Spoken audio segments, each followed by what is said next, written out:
I agree. Sometimes, right? But I mean, obviously, the Wanwan, she takes those nerfs, and it's a suggestion to Like her. a boss, yeah. It's a suggestion. It's just a suggestion. Oh, A boss move, you know? it's a boss move. Boss Wanwan has move. been a boss for so long, and I agree. I put the right amount of time to the right hero, but you could see 2 games, 2 Wanwan bans, despite the nerf that I even thought was going to be pretty Big. massive, pretty big, right? No more stun from that first ability. When it comes back, it's only an immobilize. But here, you can already see, obviously, that early game-centric ban towards, from MDH towards Malvinas. The Hayabusa on the assassin, but the glue was left out. And okay, why is glue dangerous? The skill number 1, I mean, no cooldown practically. You just hit Slam, it, slam. and then you just come to the animation and Yeah. no cooldown. So No cooldown. it's just semi-broken, but we'll see here. In match 1, remember, it was banned out in the first phase. Now, MDH, what are they going to answer with? It is going to be the hero that is the signature for the mid lane. No, here's the thing, man. Like a straight up counter. Yeah. Like glue, you want to split up? Sure, Sure. man, split up. Faramis is gonna use the Ghost Buster and exercise the glue because the glue is dangerous because you keep on. It's like trying to kill someone with a spoon. It's annoying, and eventually you will die, right? You just hit him a bit, hit him a bit, hit him a bit, and I kind of feel like a lot of people are still like underestimating the damage of the glue. Just like you said, like you just keep on coming to his first kill, which is not the best thing that you want to do, right? But because they have the Faramis in the early stage of the game during the laning phase, it's not going to be a great time. But when it comes to the team fight, the Faramis will be smiling big. Smiling big up until he sees the picks coming in from Malvinas, because the Lolita really does stop that momentum that the Faramis has. When you're clumped up like that, especially now with the ultimate being changed a bit, where you need to be inside of the radius of that cult altar, the Lolita is an even bigger counter towards it. Especially when you add on the Yeet with the real world inflation now, and just the utility that she has without the Ice Queen one. That's the revamp, or that's the adjustment that they made towards Yeet. Still though, you can already see from the side of MDH, they know that they can't just go for this super crazy stick pumped up team fight. They go for a Ling just to provide a little bit more of that side lane presence, maybe a split push threat. A solid pick as well. I mean, a good target for that lane is that Eve, which is viable, and perhaps the marksman for that second phase. But now, you can see from the side of MDH, they are trying to limit the option for Joel Crew. Beatrix has been banned out. Perhaps they might commit to another marksman for their last ban. For now, I just want to have a brief talk about the first 3 picks for both teams. For MDH, they have a lot of single target ways to pick people off, because the Cho, very notorious with the Weight of Dragon, and the Link as an assassin can solo someone out. And yes, the Ghostbusters can attack a lot of people, but using the Shadow Stampede just to pull someone out. So right now, in terms of how things are setting up, MDH, they have a clear way if they want to go for a pick-off composition. But I kind of feel like they need a way to be able to run away from a fight or get some AoE damage, because looking at Malvinas Gaming MVG, they already have a lot of AoE. They got the glue that, you know, the first kill can hit multiple people, but he will single someone out with a split. But more importantly, the Lolita, whenever people are clumped up, which you want to do when you have a Faramis, is going to get punished. Same thing with the Eve. So right now, we're talking about clashing of styles. Single target pickoffs going up against AoE damage and control. Very, very interesting indeed. But yeah, as predicted, MDH Esports will pick up a hero that might be an insurance for the late game, and that is going to be the Claude that will enter the gold lane. Now, the question is, MVG, what are they going to answer with here? A good hero, a good option here for them is looking at the marksman bans. Not a lot of options, but Fredrin will be picked up for. Oh my god, Fredrin Jungler, of course. Joel Crew will pick up the carry. Wow, the carry up against this composition, that's Very brave. yeah, it's Very brave. it's a very brave option to go for. But now with the Lapu Lapu, you can kind of understand, right? You can look at the carry and can actually melt down some of the frontliners here coming in from MDH. Yeah, here's the thing, right? Looking at the composition, again, I just want to say, MDH, they can single target. They can choose their targets. I think that is a big advantage for them. So it is going to be a test of skill. If they are able to find the correct targets, then they're in a good position to win themselves the fight. When we compare to the side of Malvinas Gaming, you don't have to be too harsh on who you're targeting. As long as you can clump them together, it's going to be looking good for Malvinas Gaming. But looking at the draft, kind of a little bit towards MDH because I like this pick-off first style. We got to see though, right? LaFell America, I mean, the 10 heroes that is going to enter the Land of Dawn has been set. You like MDH better? I gotta agree. So let's just jump into the Land of Dawn. Let's dive in to the Land of Dawn once again for game number 2. Match number 2 of the day as well. A best of 1. Volatile. Both teams will try to top their groups with this one. High stakes. As again, we get into the mid lane. And so far in this tournament, we've seen kind of a mix, right? Just based on game 1. Obviously still very low data, but mid control doesn't always equal the win early on now. Yeah, right now Gunnar is establishing dominance in the jungle, forcing Prince Friend use the Retribution early, and looking more into this composition, Dragon, he's gonna be way tankier, especially with the Vengeance. So looking at this, MDH, they really have to focus on what they're gonna do in the mid stage of the game compared to Malvinas Gaming, because I kind of feel like Malvinas Gaming, even though like they're early game centric, it's pretty good if they just want to stall it out as well. Yeah, I mean, they have to wait level 4, right? Real World Revelation, Numenor Blast, they need level 4 to really impact the Land of Dawn. And of course, MDH, they do need time in a sense. I mean, Jogua on that lane should be more proactive, but take a look here already. An aggressive maneuver on towards Steve. Will this be the first blood? I need my help. Will not pop that flicker just yet. No first blood in the first minute. Yeah, you know, both teams, again, just respecting each other. Not even a flicker or just a battle spell burnt out there. You can see both teams, they're just trying to play it slow. But in the XP lane, Dragon here already doing so much early on the glue. Joga is going to be forced to back off. Even though they kind of traded, right? The Lapu, the King, was able to clear it out, getting a bit more pressure to set up for the Turtle. So that's the question we have to start asking now. Who's going to start it up, and where is the countermeasure from the enemy team? For me, I would kind of say MDH should really try to force this out, because Gunnar as the Joe doesn't really need the level 4 to have a lot of crowd control. So I kind of feel like if they can push the pressure a little bit earlier, it would be benefiting them. MVG, if they can fight it out, then that's great as well.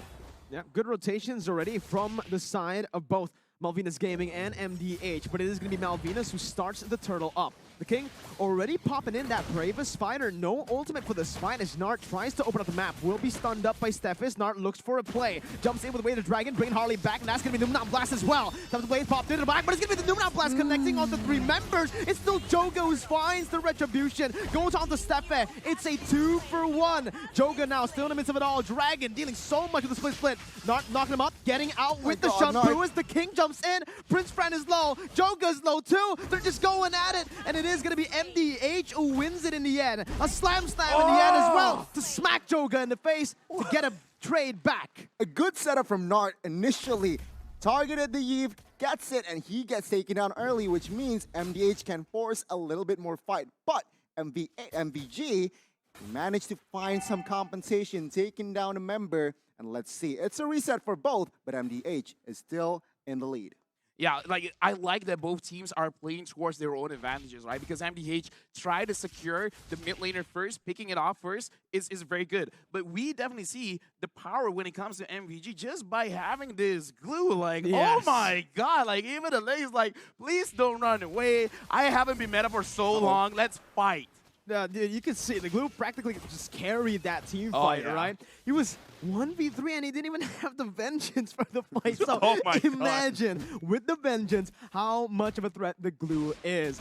What do you do against this man? This is not your jungle, this is my jungle. Oh God, my name is Dragon.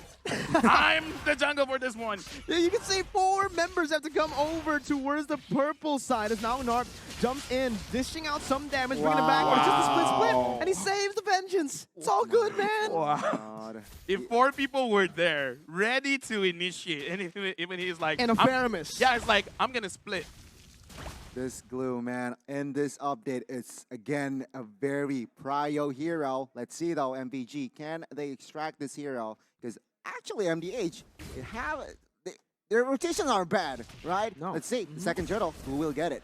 We'll see, right? It is towards the bottom side, and as you can see right now, both teams are still trying to play around that mid control. But we're going to take a look at Joga right now, as he's actually able to dodge away from Prince Francis taunt. Nart making a mistake there, going to be dodged away from Need My Help, or even with a Shadow Stampede. Both teams looking for it as Prince Fran and Joga wants to go for 50-50. Nart, an amazing actually kick my there. God. It's going to be Joga who gets caught out. The turtle was actually taken away by Prince Fran as the king jumps in, dealing out some damage. Going to be able to use the Blazing Duet to clear out the mid lane. Dragon still surviving with the vengeance, still coming in with a split, and he survives the team fight. In the end, he falls to Need My Help, but it's a 2-for-1 in favor of Malvinas. MVG with the equalize here. Take a look at the gold chip already in minute number 5. MVG Joel Crew almost picking up the kill earlier, but man, oh man, what a rotation. This guy rotates from top side to help the turtle, LaFell. I gotta say, man, I kind of feel like we just gotta focus on the EXP laners, man, because Yeah. the King as well as You're right. Dragon, they're asserting dominance, and MDH, this does show Need My Help on this Faramis is a very good counter towards the glue because he had a lot of HP, but now is trying to run away. Oh man, not having the sprint, jumps back to the battle mirror image just for Joel Crew to pick up that kill. And now it's really shaping up to be the game that we expected, with Malvinas controlling the early game. God, take a look at the items as well here. Deep Enchanted Talismans are quite early, but another thing that pops in the screen is the items for that carry, LaFell. Yeah, honestly, I like that every single team has adjusted. Instead of focusing entirely on getting one core item, they're just kind of like splitting up, making sure that they get some passes from the item, like the Fury Hammer, as well as the Steel Lake Place, just to have extra stats on your hero so that you can actually do a lot in the early stages of the game and mitigate any kind of engagement that the enemy tries to fight. Yeah, and right now, Nart again going in for that aggressive play. 2 times now he's been caught with that play. He wants to set it up. He wants to be the one to actually look for these proactive movements, but with the amount of mobility from Malvinas and with the stun as well provided by Steffe, he's not going to be able to do that at will. And now Malvinas, knowing that there's no roamer for MDH, they're completely controlling that top side, and they're taking the turtle right now uncontested for free. What I love about Malvinas Gaming here is their execution is just so in sync, and they do not forget about neutral objectives like turrets and of course this turtle. They managed to find the third turtle. Let's see, MDH, they need some compensation here. Yeah, Goldie's building. No, honestly, like I'm looking at this game and I'm seeing what are they waiting for, because Malvinas Gaming, look at this, the damage is so strong, and it looks like they're gonna engage onto the jungler. Joga's gonna be caught there by the Numenon Blast, and the real world manipulation basically zones everyone away from trying to follow that play up. MDH losing Joga on a lane now that's behind of that Fredrin. The King using the Bravest Fighter just to clear out the waves. He's going to be punished here by a dive, and it's going to be the King who gets picked off, who jumps in looking for some more sustain. He gets out. Steffe looking for the stun, jumps in, flickers as well under the turret just to smack him up. Harley surviving with one, buddy, one. My goodness, MVG, they are stepping on the gas here. The King needs to fall in the bot side, but take a look at this. MVG, they are looking to grab more space here, taking the tier 1 bot side, and seems like they will not get it. Still, MDH manages to defend that turret. Right now, MVG, they're just solidifying every single lane for themselves, because MDH, it looks like they're kind of getting picked off one by one, because Gunnar tries to get information, but because the carry is there, you're going to get popped so fast. And I kind of feel like this is creating such a big problem for the side of MDH, because the glue is more tankier than the roamer, and when it comes to Joel Crew on this carry, he really doesn't care who's in front of him. So right now, MVG, they're getting their win condition. The King goes in, but he didn't catch anyone. Nart going to be able to find a way the Dragon onto Steffe. That's just the roamers. That's going to be the backline targeted by Prince Fan. Oh, they're now, engaged. real roam manipulation on top of the Faramis ult, as that's going to be the Blazing Duet popped in as well. Harley caught low. Joel Crew still free hitting with a full HP bar. He's still actually going to be able to push MDH back, but it's MDH who finds the pick.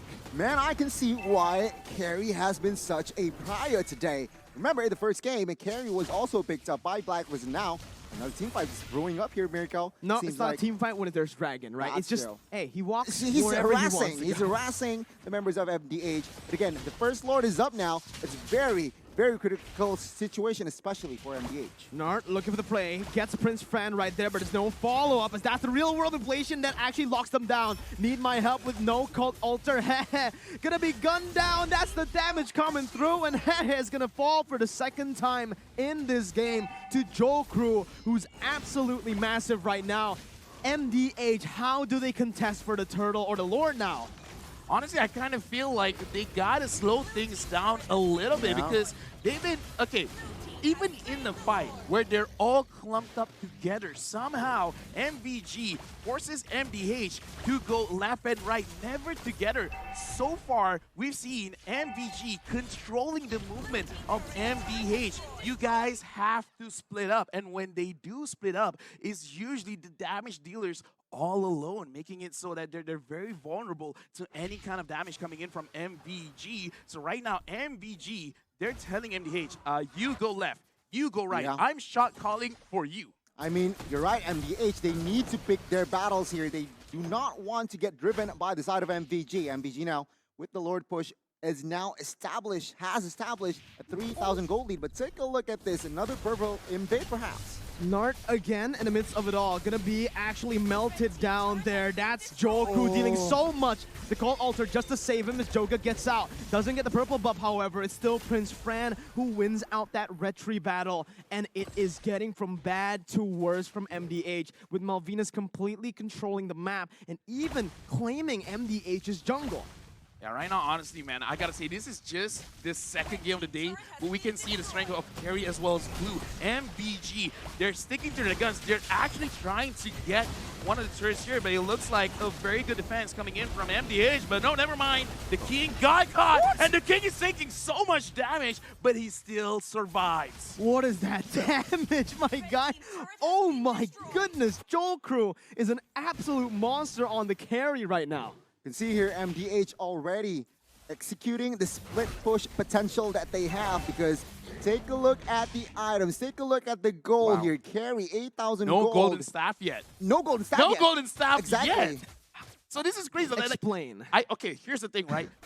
It looks like in terms of the players, there's two ways that you want to go with your build. Number one, quickly get your Corrosion Scythe, your Demon Hunter Sword, as well as your Golden Staff. But if you want to play a little bit more disciplined, you delay the Golden Staff just a little bit so that you get your Wind of Nature first, making it so that even if you do get engaged on, you can survive if your tank or your roamer is not there to protect you. So looks like in this game, Malvinas Gaming, they just do not want to lose their advantage that they've already piled up against MDH. So going for the safe pick, that's good. That's so unfortunate for Nart, man. He goes on to Harley, but the kick did not go through all the way. Still on the back line with a Blazing Duet, dealing a whole lot of damage, but Jokru does more. Dragon now on to Hehe, who has the sprint. Hehe is running for the hills, gets out with a Battle Mirror image, and it's a 1-for-1. Nart for Harley, which is technically worth it, but oh my god, okay, we're good. We're good. Don't snitch, don't snitch, don't snitch. But there you go, he made it. But yeah, back to your point here, LaFell. A very intelligent item from the side of Jokru. He doesn't want to, he knows he is dominated. He's He has enough dominating on the game, damage. but he has enough damage, so let's be more respectful. But now, the Lord is up. This is Enhanced Lord, so MDH, they need to figure something out. I kind of feel like if Joga can get a way to get onto Jokru, that's great. But we can see that Gunnar has been trying, and every single time he tries, he dies. It's not a good situation to be in. And hey, just got down by Dragon. Oh. What did you do, Dragon? Dragon, look at him. He just walks up menacingly and 4 people have to back off. Dragon is just dragging everyone all around. Oh my, look at him. He's just walking with swag, man.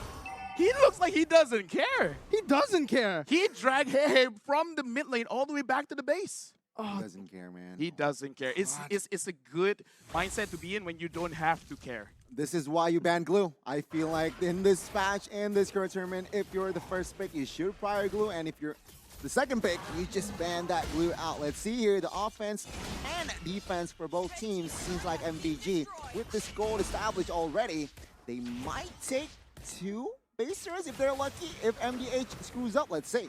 The King now jumping with the bravest fighter. What? Oh my goodness, the Gold Altar isn't enough. He flickers out just to die towards Jolcru. Oh my god, does he have Golden Staff? Please tell me he has Golden Staff now, right? Yeah. Mirko, Gani, answer this riddle. Lafelle. What are you going to do against someone that doesn't die and someone that does too much damage? You run. You run. Thank you very much. I do agree. You run. That's okay. It's good riddle. It's a logical answer. That's a logical answer. Yeah.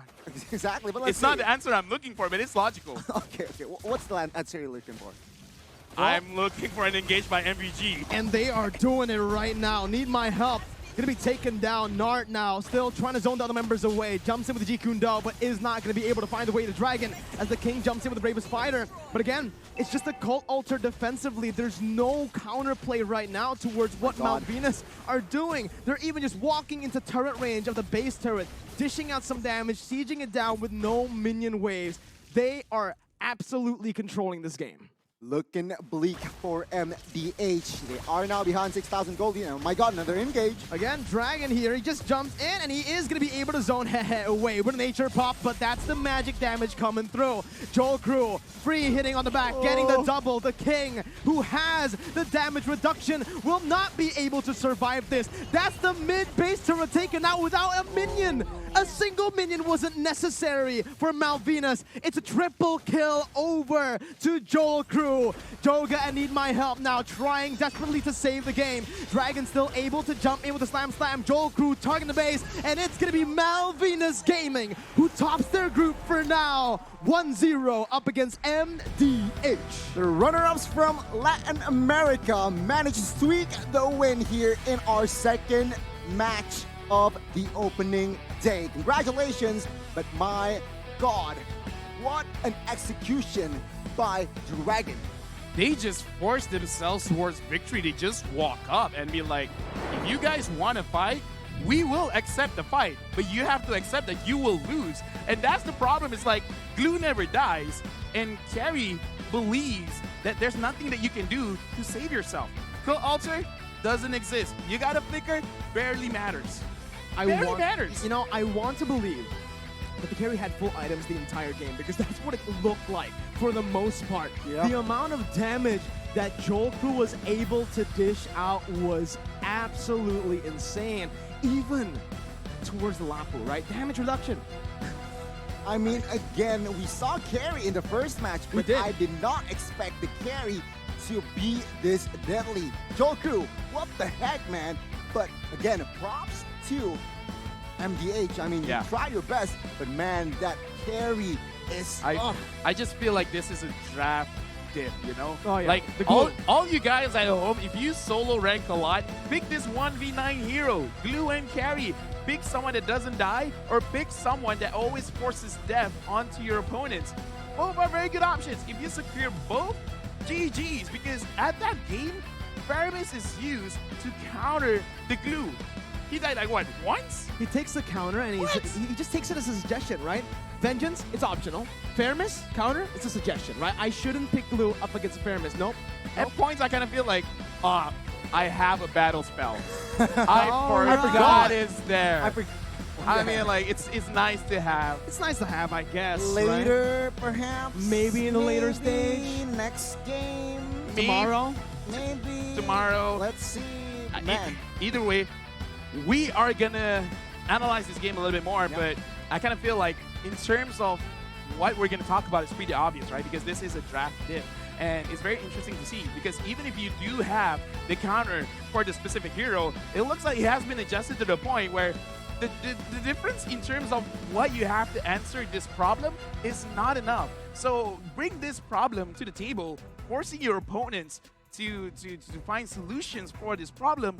And looking at the situation, I kind of feel like one solution might not be enough. You might have to actually invest in 2 7. or 3.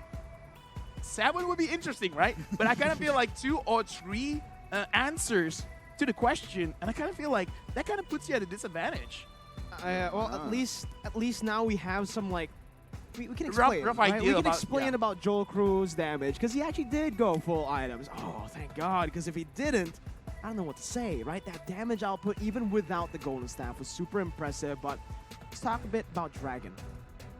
It's nothing really stands out from his item build. It's just a standard item build. No, he just keeps dragging everyone around because once you get the split, you can go back to your team. But I kind of want to introduce you to my own team. I want to introduce you to my carry. And if you can 1v4, 1v5, it's kind of like crazy because Glue, in terms of how he want to itemize, is just countering what the enemy has, and then that's it. It's nothing too crazy, right? Yeah, I mean, again, execution, great execution. But take a look at the stats here. What do you see, LaFell, regarding the numbers? I'm actually quite surprised. I kind of thought that the damage dealt would be like way different, landslide. right? Yeah, but it looks like it's just like, what, around 20,000 difference? It's really not that big. And damage taken as well, I kind of thought it would favor MVG because Dragon just keeps tanking it all. You know why? Why? Yeah, Prince Fran and Dragon, they tank everything. So, sure, MDH, they're very close in damage dealt, but the damage, where is it going? To the frontliners completely, because Dragon and Prince Fran just did such a good job in zoning the backline away. Even when Hehe has that battle mirror image, wants to dive to the backline, it never happens. Why? Because he's always chunked so low by the poke coming in from Harley, by Dragon and Prince Fran taunting him up, and obviously, you also have Steffi who can just take everything.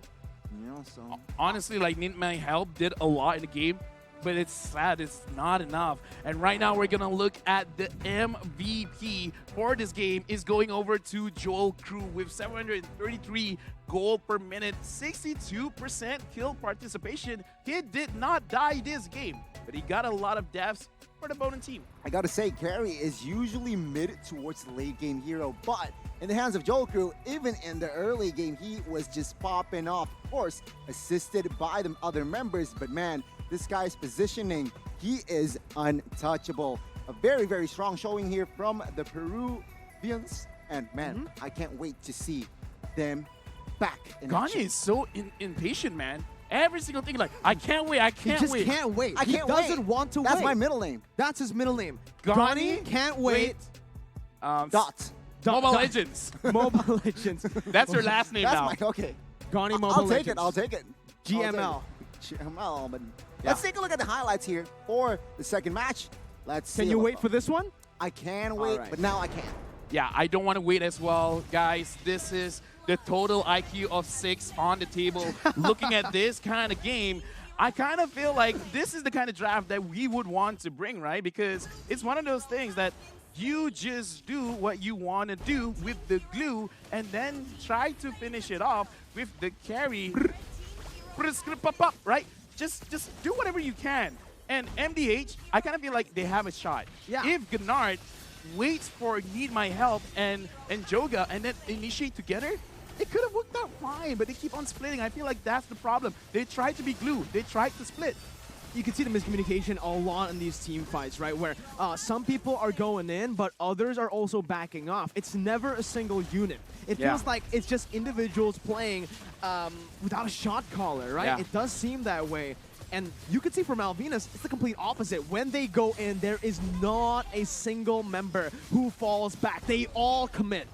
I mean, on a more serious note, it is hard for the Cho, for Gennard, to stay relevant in the game because it practically has no target. I mean, Blue, Brethren, Give, when real room population pops, is immune. So, again, it's so hard for Gennard on this Cho to stay relevant. Meanwhile, you can see everything that is going on in Malvina's side is just happening. It's kind of unfortunate because they invested in the Chill very, very early on. It was the first pick, right? It was Exactly. the first pick. So usually your first pick is your primary way to play the game. Either like in terms of damage or in terms of initiation. In this kind of situation, it's control and initiation.